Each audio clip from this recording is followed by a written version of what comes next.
Hello everyone, this is Zinat Anjum. So in this video we are going to learn about hospital pharmacy. This is a subject in PharmD 4th year. So in this subject we are going to learn about how pharmacy, how hospitals are working, what are its organizations, how they are maintaining the stores, how they are dispensing, what committees they are having. So in this subject we are going to learn about all such things. So first is the definition of the hospital, where a hospital we are defining it as a place where it gives health related services to the patients, thus it providing treatment to the patients, and they are having very specialized equipments. Through the with the help of these equipments they are providing services or treatment to the patients or to the people, and they are having a very trained staff who are very good in problem solving of the modern medical science. Next is functions. The basic function of a hospital is to provide treatment to the patients. Beside providing treatment to the patient, it is having several other functions. So in that, the first one is to raise the quality of law and general standards of medical to practice. In this point, we are understanding that it's the function to maintain a quality of law, to maintain a general standards of a hospital to practice. So in this point we are learning that it is very necessary to maintain a laws and general standards for a betterment of the organization. Next is it provides a means and methods by which persons can work together. So here the persons who are working in the hospital are health related professionals, health practitioners.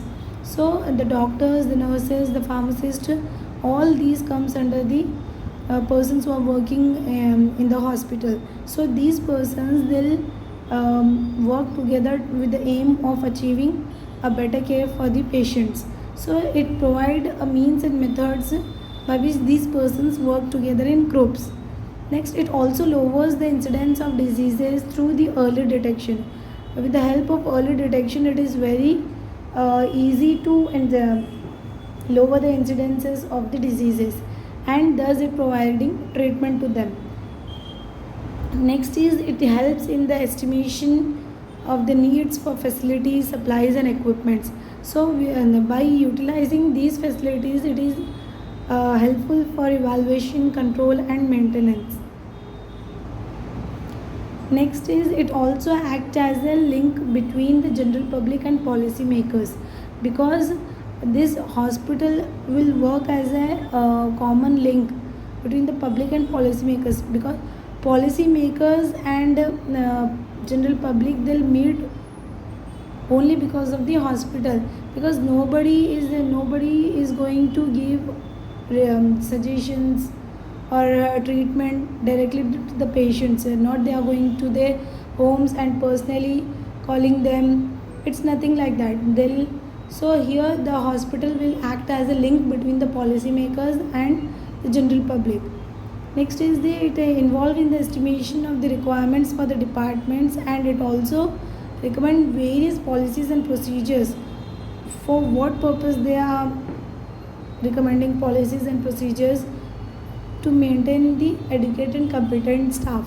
So here they'll fulfill all the requirements of the departments, and they'll be having very many policies and procedures for the maintenance of the adequate and competent staff. It also involves in the growth of medical science. How they are involving in the medical science, in the growth of the medical science, is by providing training or teaching in the large teaching hospitals and in research hospitals. And it also involved in the effective maintenance of the effective system of clinical and administrative records and reports. If they maintain the records and reports of the patients, it will be very helpful for them to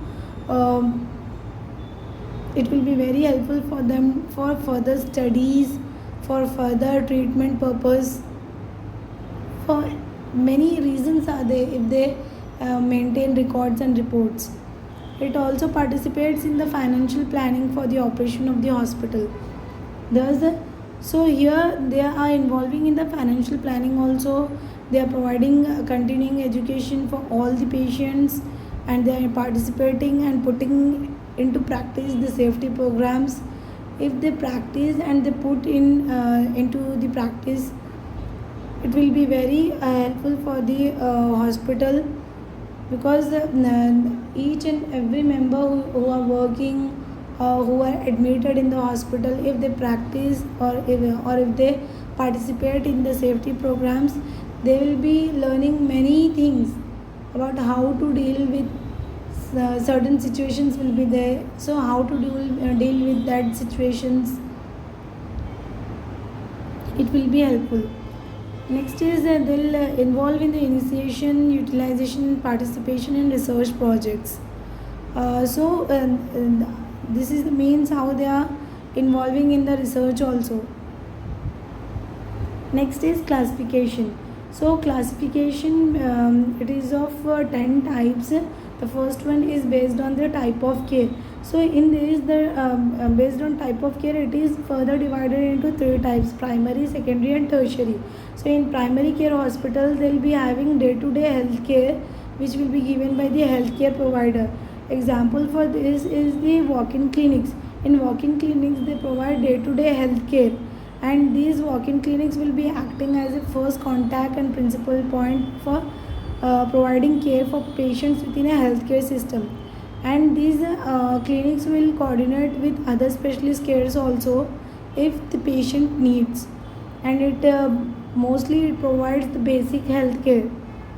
Next is the secondary care hospitals. Secondary care hospitals are the first level referral services, and they are little bit complicated services than the primary care hospitals.